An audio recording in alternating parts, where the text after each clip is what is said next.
Now I'm going to explain to you the summary of the process of repossession by virtue of Hire Purchase Act 1967. For the valid procedure of repossession by the owner, there are three stages to be complied. First stage is before the repossession. Before the repossession, there are two main points which you have to remember. First is when the owner can repossess, and second is how the owner can start the process of repossession. So in terms of when the owner can repossess, it is only if the hirer defaulted, meaning failed to pay two successive or consecutive installments. Meaning hirer failed to pay 2 bulan installment berturut-turut. And secondly, the amount which has been paid by the hirer till the date of the default is that the amount should not be more than 75% of the total cash price of the goods. So if the hirer has paid more than 75% of the total cash price, let's say the cash price of the car is 100,000, meaning that the total amount of installments that he has paid is up to 75,000. In that case, the owner cannot repossess, even though there is already a default by the hirer. So this is the two conditions when the owner can repossess. And then how to repossess? In order to repossess, the requirement is that the owner must serve fourth schedule notice.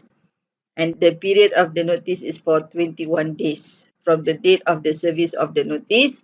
After 21 days, if the hirer still fail to pay for the installment for the defaulted amount, then only the owner can repossess. Next stage is that during the repossession, what are the procedures to be met, to be fulfilled, or to be complied with by the owner? Also, there are 2 points here. First, the owner or the agent for the repossession must have the permits for repossession, and they must fulfill the manner of taking repossession by virtue of the hire purchase, recovery of possession, and maintenance of record by Owners Regulations 1976. So these are the two things which must be observed during the process of repossession.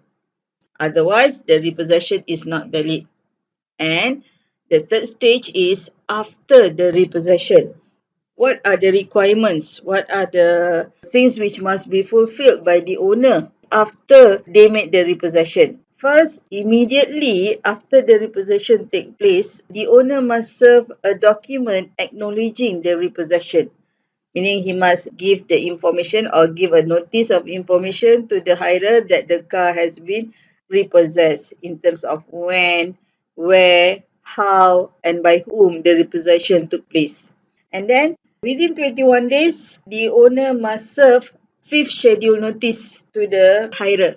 And this notice, the purpose is that to give the option to the hirer. Either he wants the owner to re-deliver the goods to him, or to suggest to the owner to resell the goods to another person. Meaning, if the hirer failed to pay for the default amount and also for the cost of repossession and maintenance of the goods, the owner has the right, after 21 days of the service of the fifth schedule notice, the owner has the right to resell the goods to another person or by public auction. So these are the process of repossession by the owner. If the owner failed to fulfill all these process, all these procedures, the repossession is not valid.